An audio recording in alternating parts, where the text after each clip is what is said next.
Vašová Alžbeta. Takže včera v noci ste sa ponáhľali niekde, ako sa vám stalo? Prišiel ten veľká voda a ďakujeme Cigóňovi, dedine, ste pomohali. A ja som sama doma, aj ona, všetci sme sama, nemali sme kde ísť.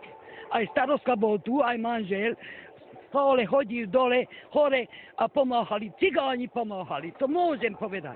Dala som vrecka, syn ma dal ten piesok, ako behala som vonku, nevedela som, že kde behom, donesiem vrecka, alebo spadla som do kanále. To čo môžem robiť, som už 64 ročný. Čo sa vám stalo? Joj, spadla som, spadla som do kanále, bol otvorený, lebo prišiel už voda vonku. Spadla som tam a no, veľko naďújam, poďme ďok. Palec.